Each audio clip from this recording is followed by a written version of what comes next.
નમસ્કાર મિત્રો, અત્યારે અમે ત્રણ પાંદડાનો વડ જે અશ્વની કુમાર નામનું એક પ્રસિદ્ધ સ્થળ છે સુરતની અંદર, અહીંયા મહેમાનો લઈને ગયેલો છું. અહીંયા કંદરી બોરિયાવેથી અમારા બુટામામાં આવેલા છે, સુરેન્દ્રનગરથી મહેમાન આવેલા છે, સટલા કાતરોડીથી મહેમાન આવેલા છે, અમદાવાદથી, ધાંગધ્રાથી, બધા અલગ અલગ ગામથી મહેમાનો આવેલા છે. અને એક આ યાત્રાધામ જેવું અમારું પવિત્ર સ્થળ છે સુરતનું, જે ત્રણ પાંદડાના વડ તરીકે 5000 વર્ષ પુરાનું સ્થળ છે. અને હંમેશા ત્યાં 3 જ પાન થાય છે.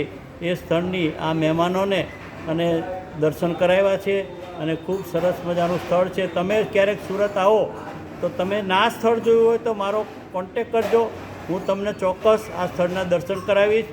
અને એક તમે પણ ધન્યતા અનુભવશો આ સરસ મજાના દર્શન કરી, કારણ કે આ વડ કૃષ્ણ ભગવાનના આદિ સમયનો છે, 5000 વર્ષ જૂનો વડ છે. તો તમે પણ સુરત આવો ત્યારે ચોક્કસ આ વડના દર્શન કરજો. જય માતાજી, જય શ્રી કૃષ્ણ.